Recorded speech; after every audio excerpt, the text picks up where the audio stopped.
Hi, Stephen Hand from Staccato in Hobart.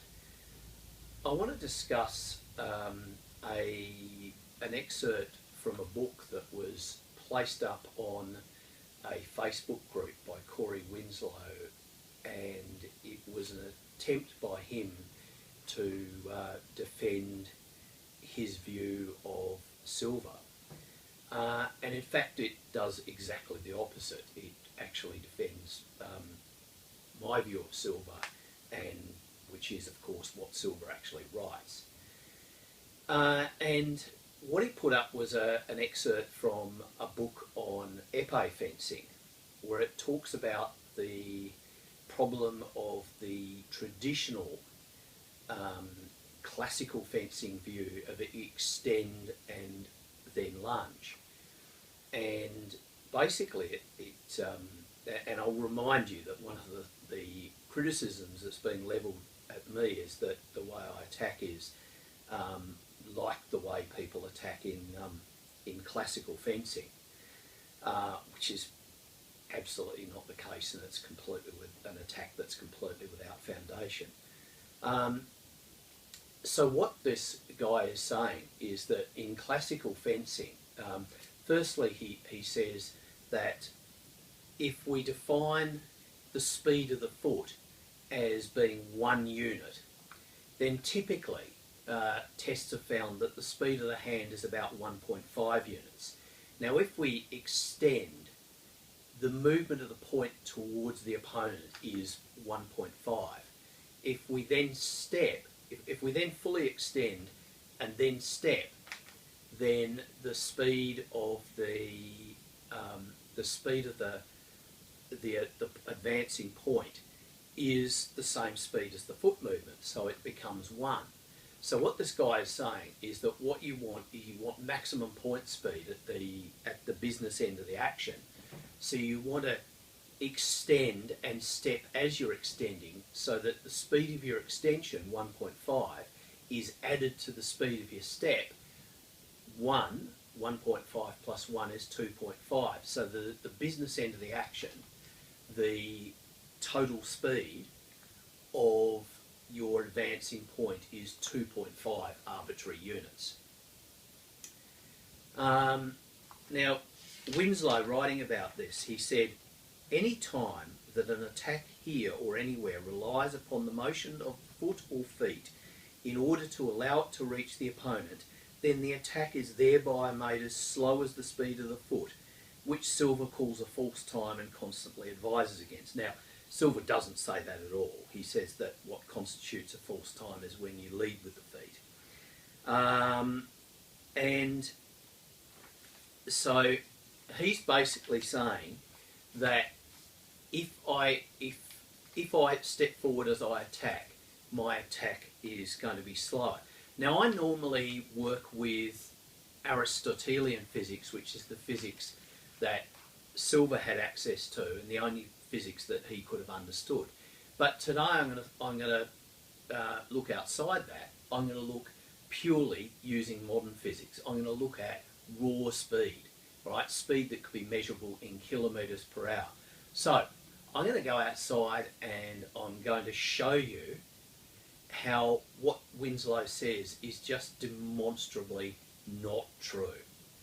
I'm going to start by looking at thrusts, because that's specifically the topic of the excerpts that were placed up on the internet. And I'm going to do 2 types of thrust. I'm going to do the classical fencing thrust that is discussed and criticised in this book. So that is extend and lunge. Now, in this thrust, because the extension is completed before impact, then the speed of the point at the moment of impact will be the speed of the feet, which has been defined as 1 unit. Then I'm going to do a proper rapier lunge. Now, some texts, notably Pallas Amata, specifically says that you should extend as you lunge, right?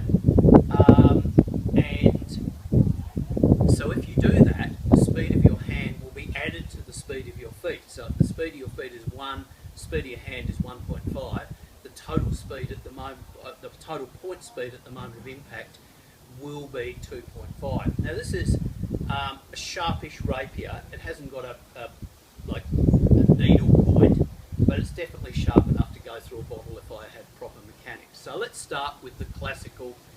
Difficult to do a classical lunge with a rapier, but I'll give it a go.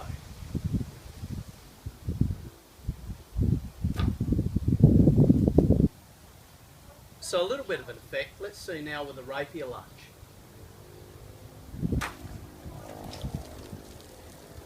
So as you can see, an awful lot more impact has gone straight through both sides of the target. Alright, so you can definitely see that there is more speed at the point. That was the whole gist of what this author was saying. Let's now move on to cuts. So now I'm going to do a cut using Silver's mechanics. Now the author in the book has said that the maximum weapon speed is obtained when you have the maximum hand speed, which is 1.5 units of speed. It is arbitrary, an admittedly arbitrary system, and 1 unit of foot speed for a total of 2.5 units of forward speed. Right? And what I want to show you is how that is exactly what happens when I attack using Silver's mechanics.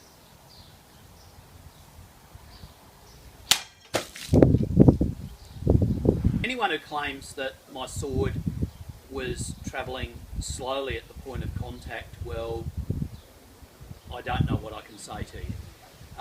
Clearly, my sword at the point of contact was travelling at maximum hand speed. My feet were going at maximum foot speed for, as the author of this text says, a combination of 2.5 units of forward motion.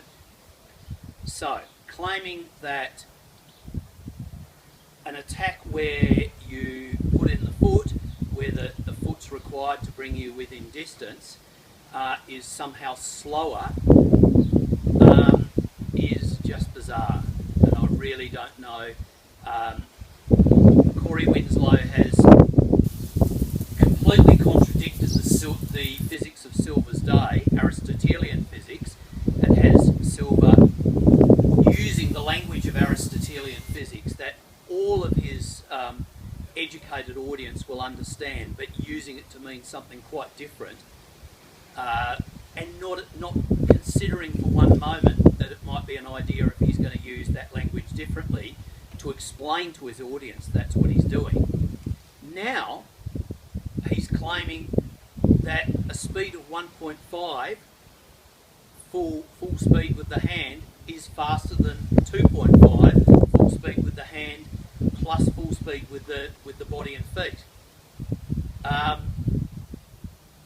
I may not be the greatest maths genius in the world, but in no maths that I'm aware of is 1.5 greater than 2.5. So, Silver's attacks, with using his proper mechanics, have the weapon at the moment of contact with the target moving at the maximum possible speed. Thanks for watching.